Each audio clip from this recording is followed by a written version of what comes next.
তাহলে 7 নাম্বার ছেলেটা চলে গেল রোহিণীর গর্ভে, আর কংস খবর পেল কি না 7 নাম্বার ছেলে গর্ভপাত হয়ে গেছে।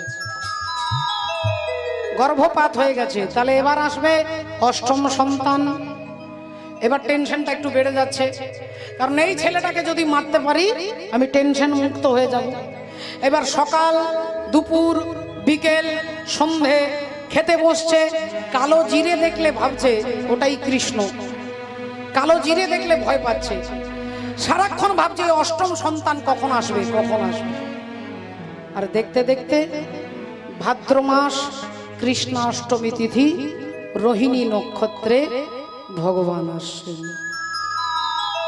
আমি দুঃখের সিংহাসনে বসে সুখের বিচার করি, আমি ভাবের ঘরে অভাবটাকে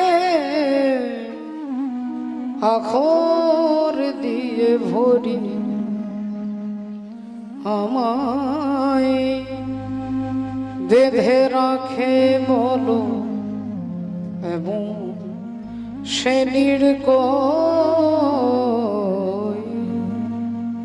আমার জল ছবিতে রং মেলাবে এমন আবির কই।